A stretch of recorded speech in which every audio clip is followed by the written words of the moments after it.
नमस्कार, मी रतन कुमार. NP न्यूजमध्ये आपलं स्वागत.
कार्यक्रम केल्यानंतर आम्ही सर्वांनी खासदार आमदार सहित सर्वांनी ठरवलेलं आहे की मुख्यमंत्र्यांना सुद्धा आता आम्ही थोड्या वेळाने एक मेल करतोय, त्यांना सुद्धा मागणी करतोय.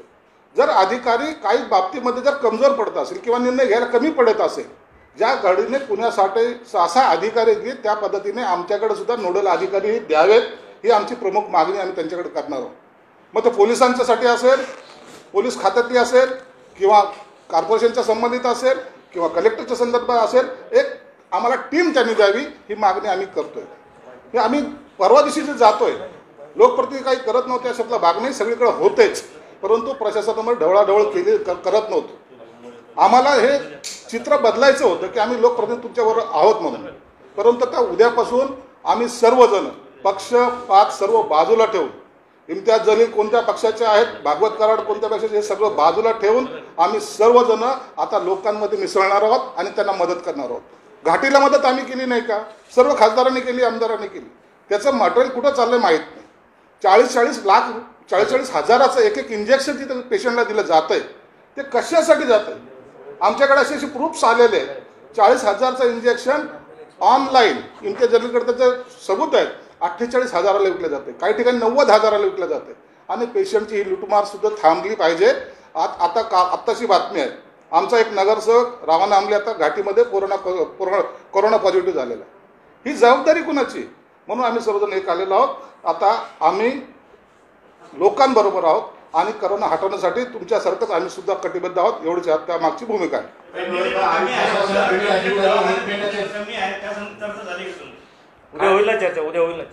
उद्या सकाळी 11 वाजता चर्चा ही केली जाईल. एक वेगळी चर्चा जी आहे घाटीमध्ये, आपण सगळं आम्ही आमदार खासदार जे आहे, घाटीच्या डीन आणि तिकडचे जे अधिकारी आहेत त्यांच्यासोबतही तिथे एक मीटिंग घेणार.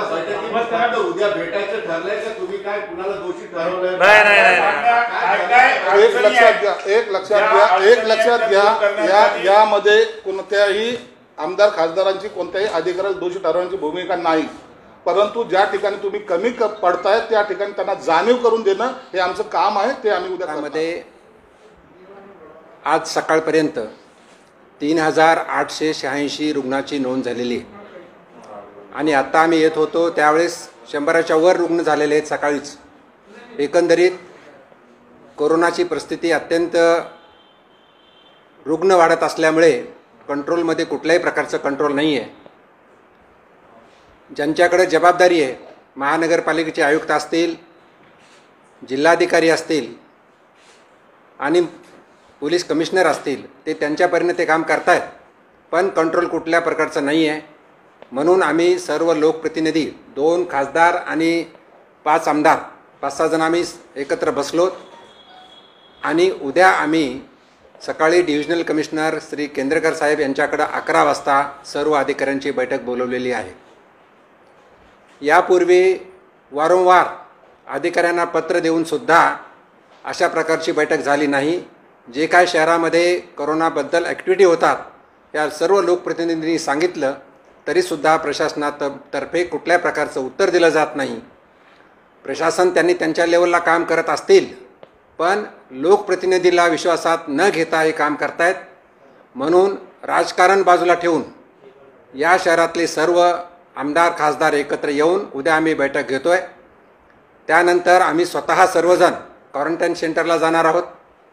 क्वारंटाईन सेंटरनंतर दुपारी 1 वाजता डीन मेडिकल कॉलेज यांच्याकडे बैठक लावायला सांगितलेली.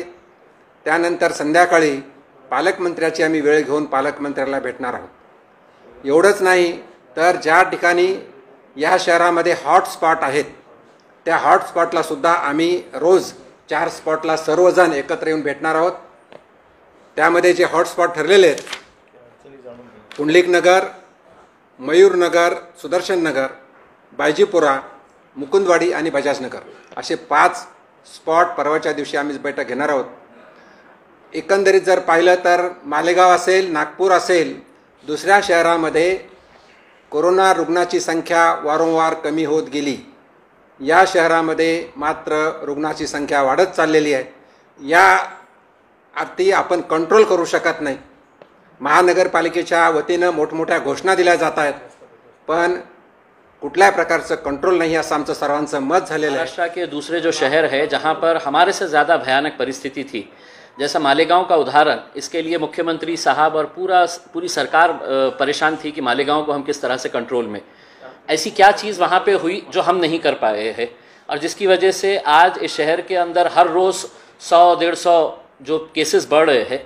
तो ये यकीनन सबके लिए चिंता की वजह है. आज भी हम पूरे शहर को बराबर से खोल नहीं पाए हैं क्योंकि हमारे पास केसेस बढ़ रहे हैं. दुकानदार परेशान है, जो छोटे मोटे कारोबार करने वाले हैं वो परेशान है.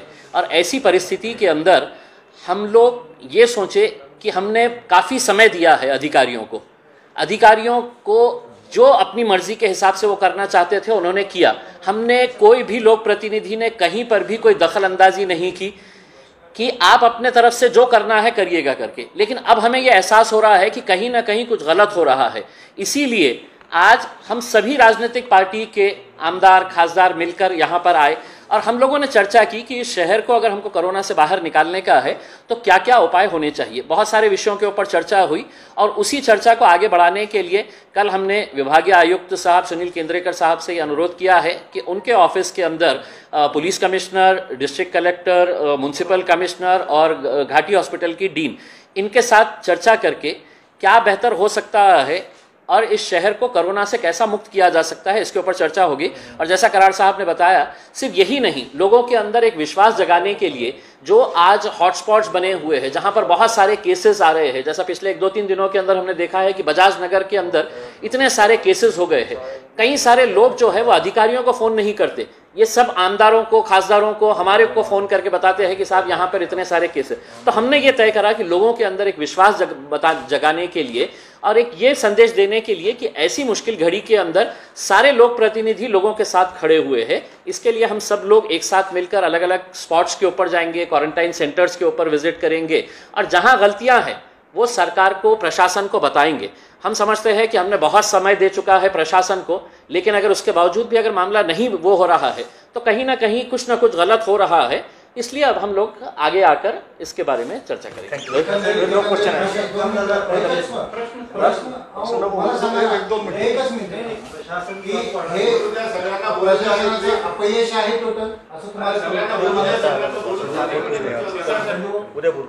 भाई सुनिए, ये आप लोगों को सबको मालूम है कि मतलब केसेस हमारे बढ़ रहे हैं.